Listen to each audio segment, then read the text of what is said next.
Sri Lanka's second game of the Super 12 round in the ICC Men's T20 World Cup is set to be played on the 28th of October at the Dubai International Cricket Stadium. Lankans will face the old nemesis Australia, who've also had a winning start to the Super 12s. Sri Lanka will be riding high, having won all 4 of their World Cup games so far, and will be particularly pleased with their batting performance in the last game, which saw them chase down 171 against Bangladesh. Australia, on the other hand, had a bit of a nervy start to the tournament, defeating South Africa by 5 wickets in their tournament opener a couple of days ago.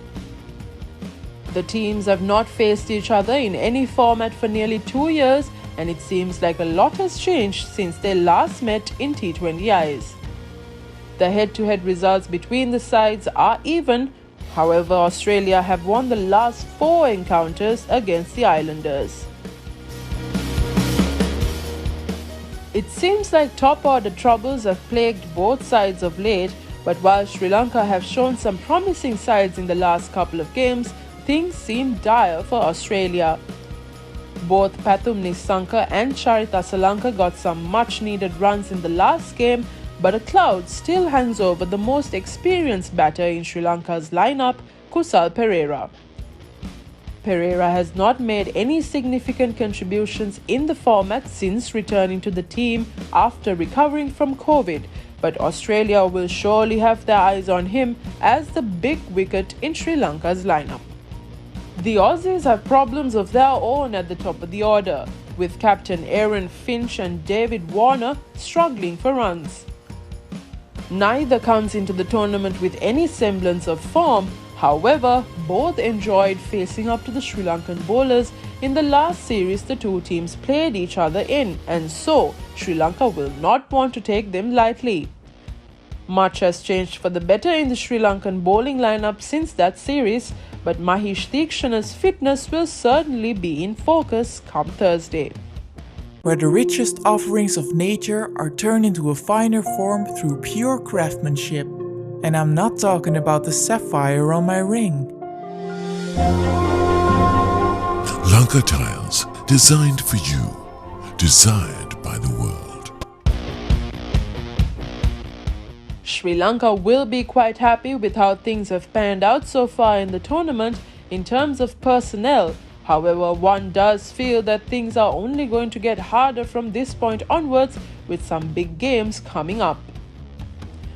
The bowling has been the talk of the town during the first half of their tournament, but all the batters, barring Kusal Perera, have done their part to contribute to the team's success at various junctures so far.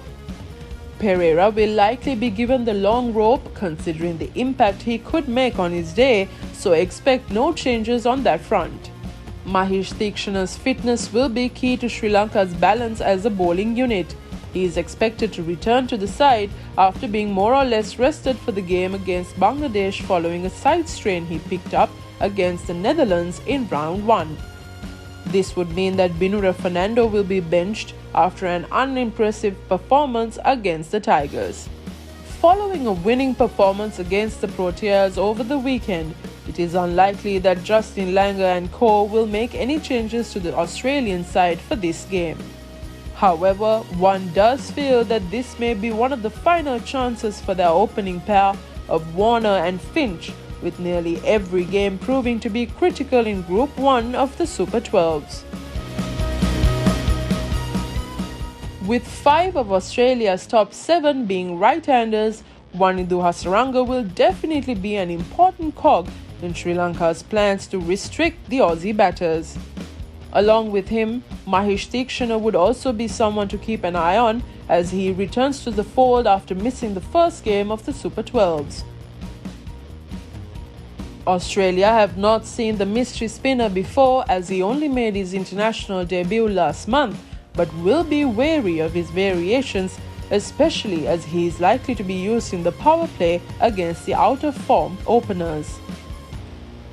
There is no doubt that despite an off day against Bangladesh, Sri Lanka's bowling attack will be key to their success against Australia, especially with 2 of the fastest bowlers of the tournament Dushmantha Chamira and Lahiru Kumara in their ranks. Like Sri Lanka, Australia's strength is their bowling attack too, especially with the resurgence of Josh Hazlewood, who made a championship-winning contribution to the Chennai Super Kings at the IPL earlier this month. Add to that Pat Cummins, Mitchell Starc and Adam Zampa, and the quality of the Aussie attack is undeniable.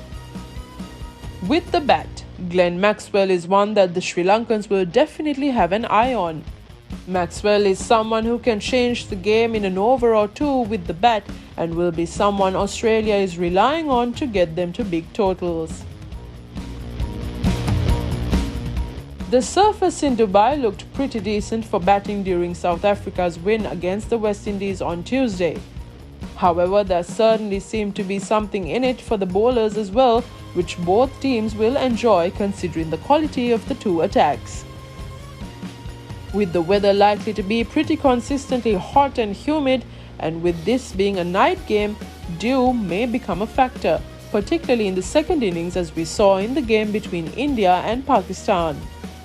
Therefore, the toss may be quite important to the result, with the captain winning the toss likely to have a ball first and look to chase.